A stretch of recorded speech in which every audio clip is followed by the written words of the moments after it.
Welcome to Sweet Life Beat Life. We hope this video helps. You begin by preparing the essentials. Helakuru installed and microphone permission granted. Tap any text field, then switch to Helakuru as your active keyboard. Once the keyboard appears, locate and tap the mic icon. This triggers voice capture.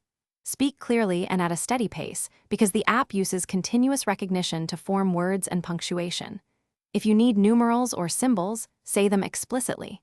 Make sure to practice a short phrase first to confirm recognition quality before dictating longer text. Continue by dictating full sentences and use short pauses so Helakuru inserts natural spacing. For punctuation, say commands like comma, period, question mark. This helps the engine place symbols accurately. Once you see text, scan for homophones or spacing errors and tap the word to quickly correct it. This is faster than redictating.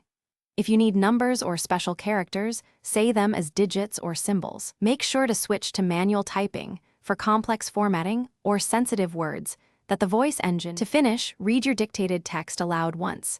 This catches missed words and awkward phrasing, so you can edit and finalize.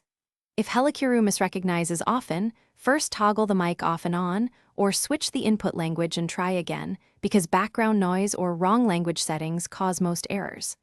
Once done, save or send your message. If problems persist, clear the app cache or reinstall, and double-check microphone permission. These steps usually resolve stubborn recognition failures. Thanks for watching. Consider subscribing if we helped you.